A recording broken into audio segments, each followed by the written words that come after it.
Navbharat times के सभी पाठकों और दर्शकों को मेरा यानी नवीन का नमस्कार। दोस्तों, आज अपने इस वीडियो में मैं एक बहुत ही रोचक जानकारी लेकर आया हूं। यह जानकारी है प्रेम विवाह से संबंधित। आप में से भी बहुत से लोग होंगे जिन्होंने प्रेम विवाह किया होगा, यानी कि लव मैरिज की होगी। वहीं कुछ लोग ऐसे भी होंगे जो प्रेम विवाह करना चाहते होंगे। हालांकि हमने देखा है कि प्रेम विवाह में लोगों को अड़चनों का सामना करना पड़ता है। हालांकि कुछ लोग ऐसे भी होते हैं जिनके प्रेम विवाह में ज्यादा अड़चनें नहीं आती और आसानी से उनका विवाह संपन्न हो जाता है। ज्योतिष शास्त्र की माने तो कुंडली में ग्रहों की कुछ ऐसी स्थितियां होती हैं जिनके होने से व्यक्ति को प्रेम विवाह में ज्यादा दिक्कतें नहीं आती। आज हम इन्हीं स्थितियों के बारे में बात करेंगे। तो दोस्तों, सबसे पहले मैं आपको बताता हूं कि कुंडली में प्रेम का भाव किसे कहा जाता है। तो आप एक कुंडली देख पा रहे होंगे।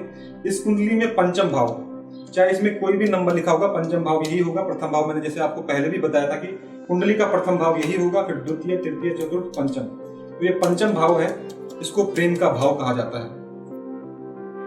जब पंचम भाव के स्वामी के साथ चंद्रमा या मंगल युति कर रहे हो, यानी कि एक साथ बैठे हो। युति किसको कहते हैं? युति मैंने आपको यहाँ पे दिखाया है। ये शनि और चंद्रमा एक साथ बैठे हुए हैं, इसको युति संबंध कहते हैं।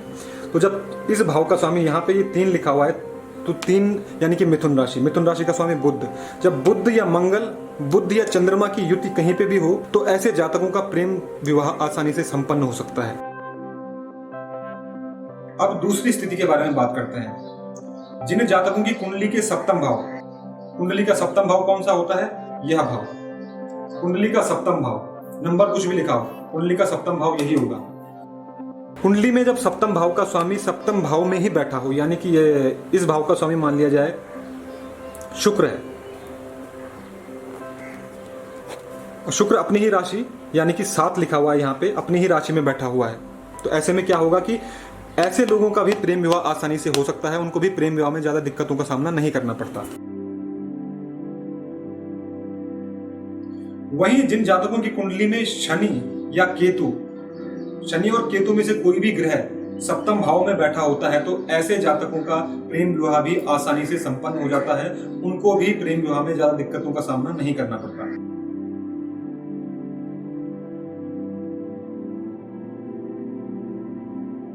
जिन लोगों की कुंडली में मंगल का संबंध या युति शनि या राहु से हो रही हो, तो ऐसे लोगों को भी प्रेम विवाह में ज्यादा दिक्कतें नहीं आती हैं और उनके प्रेम विवाह की संभावनाएं बढ़ जाती हैं।